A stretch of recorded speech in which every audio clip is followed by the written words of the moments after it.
KPCC അധ്യക്ഷ ചർച്ചകൾക്കിടെ ദില്ലിയിൽ നിർണായക കൂടിക്കാഴ്ച. KC വേണുഗോപാലുമായി K മുരളീധരൻ കൂടിക്കാഴ്ച നടത്തി. KPCC അധ്യക്ഷ ചർച്ചയിൽ അഭിപ്രായം അറിയിച്ചു.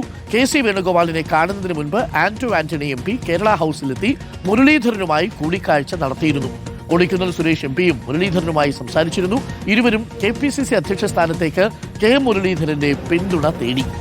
നോബൽ മാരിക്കാരനുണ്ട് കൂടുതൽ വിവരങ്ങളുമായി. നോബൽ മാരിക്കാരൻ, ഇനിയിപ്പോൾ KPCC അധ്യക്ഷ ചർച്ചകളാണ്, അതിനുവേണ്ടിയുള്ള നീക്കങ്ങളുണ്ട്, തന്ത്രങ്ങളുണ്ട്. പല ആളുകളാണ് ആ പല പോസ്റ്റിലുള്ളത്.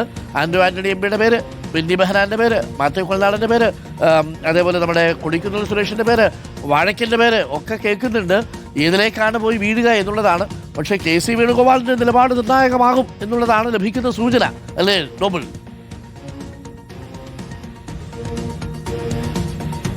അരുൺ, KPCC അധ്യക്ഷനുമായി ബന്ധപ്പെട്ട ചർച്ചകൾ ദില്ലിയിലും തകൃതിയായി നടക്കുന്നുണ്ട്. കാരണം നേതാക്കൾ, മന്ത്രിമാർ അടക്കമുള്ളവരൊക്കെ ദില്ലിയിലെത്തി KC വേണുഗോപാലിനെ കണ്ട് തങ്ങളുടെ അഭിപ്രായങ്ങൾ രേഖപ്പെടുത്തി മടങ്ങുന്നുണ്ട്. ഇന്നലെയാണെങ്കിൽ K മുരളീധരൻ ദില്ലിയിൽ ഉണ്ടായിരുന്നു. രാത്രി അദ്ദേഹം KC വേണുഗോപാലുമായി കൂടിക്കാഴ്ച നടത്തി ഇക്കാര്യത്തിൽ തന്റെ അഭിപ്രായം അറിയിച്ചിട്ടുണ്ട് എന്നാണ് അറിയാൻ കഴിയുന്നത്. പ്രധാനമായും ജനപ്രതിനിധികൾക്ക് പകരം മറ്റൊരു ഫുൾ ടൈം പ്രസിഡന്റ് വേണം എന്നാണ് K മുരളീധരന്റെ നിലപാട്. MLA-മാർക്ക് സ്വന്തം മണ്ഡലം പോലും നോക്കാൻ സമയമില്ല എന്ന് അദ്ദേഹം ഇന്നലെ പ്രതികരിച്ചിരുന്നു.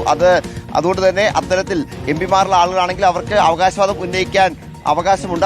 അതിൽ MP-മാർ എത്തുന്നതിൽ ആ പദവിയിൽ എത്തി തെറ്റില്ല എന്ന് കൂടി അദ്ദേഹം പറയുകയാണ്. പ്രധാനപ്പെട്ട കാര്യം MP-മാരെ അദ്ദേഹം പിന്തുണയ്ക്കുന്നുണ്ട് എന്നതിന്റെ ഒരു സൂചന കൂടിയാണ് MP-മാർ ആ പദവിയിലേക്ക് എത്തുന്നതിൽ തെറ്റില്ല എന്ന് പറയുന്നത്. പ്രധാനപ്പെട്ട കാര്യം, ഇന്നലെ കൂടിക്കാഴ്ചയ്ക്ക് അദ്ദേഹം കേരള ഹൗസിൽ നിന്ന് പോകുന്നതിന് മുൻപ് ആന്റണി MP, നിലവിലത്തെ KPCC അധ്യക്ഷ ചർച്ചയിൽ മുൻപന്തിയിലുള്ള പേരിൽ ഒന്നാണ് ആന്റണി. അദ്ദേഹം ഇവിടെ എത്തി കൂടിക്കാഴ്ച നടത്തിയിരുന്നു. ഒപ്പം കൊടിക്കുന്നിൽ സുരേഷ് MPയും K മുരളീധരനുമായി കൂടിക്കാഴ്ചകൾ നടത്തിയിട്ടുണ്ട്, ആശയവിനിമയങ്ങൾ നടത്തിയിട്ടുണ്ട് എന്ന വിവരമാണ് ലഭിക്കുന്നത്. ഈ അധ്യക്ഷ പദവിയിലേക്ക് രണ്ടുപേരും പിന്തുണ തേടിയിട്ടുണ്ട് എന്ന വിവരം ലഭിക്കുന്നു. എന്താണെങ്കിലും K മുരളീധരൻ ആരെങ്കിലും പേര് പറഞ്ഞതായ വിശദാംശങ്ങൾ പുറത്തേക്ക് വന്നിട്ടില്ല. പക്ഷേ KPCC അധ്യക്ഷനുമായി ബന്ധപ്പെട്ട് തന്റെ അഭിപ്രായങ്ങൾ രേഖപ്പെടുത്തി എന്നാണ് അറിയാൻ കഴിയുന്നത്. പ്രധാനപ്പെട്ട കാര്യം എന്ന് പറയുന്നത്, നേരത്തെ അരുൺ പറഞ്ഞ പോലെ തന്നെ ആന്റണി, ബെന്നി ബെഹനാൻ, കൊടിക്കുന്നിൽ സുരേഷ്, മാത്യു കുഴനാടൻ, ജോസഫ് വാഴക്കൻ അടക്കം പല പേരുകളും KPCC അധ്യക്ഷ സ്ഥാനത്തേക്ക് സജീവമായി തന്നെ ചർച്ചയിൽ ഉണ്ട്. ഒരു കൂട്ടം ആളുകൾ ജനപ്രതിനിധികൾ വേണ്ട, അത്തരത്തിൽ ജനപ്രതിനിധികളുടെ ആവശ്യമില്ല, KPCC അധ്യക്ഷ സ്ഥാനത്തേക്ക് വാദിക്കുകയൊക്കെ ചെയ്യുന്നുണ്ട്. അതാണെങ്കിലും നിലവിലത്തെ ചർച്ചകൾ മുന്നോട്ട് പോകുമ്പോൾ എല്ലാ നേതാക്കളെയും കേട്ട ശേഷം മാത്രമായിരിക്കും ഒരു തീരുമാനത്തിലേക്ക് ഹൈക്കമാൻഡ് എത്തുക എന്ന സൂചനയാണ് പുറത്തേക്ക് വരുന്നത്. കഴിഞ്ഞ ദിവസം VD സതീശൻ മല്ലികാർജ്ജുൻ ഖർഗെയുമായി കൂടിക്കാഴ്ച നടത്തിയിരുന്നു. അന്ന് അദ്ദേഹത്തിന്റെ അഭിപ്രായം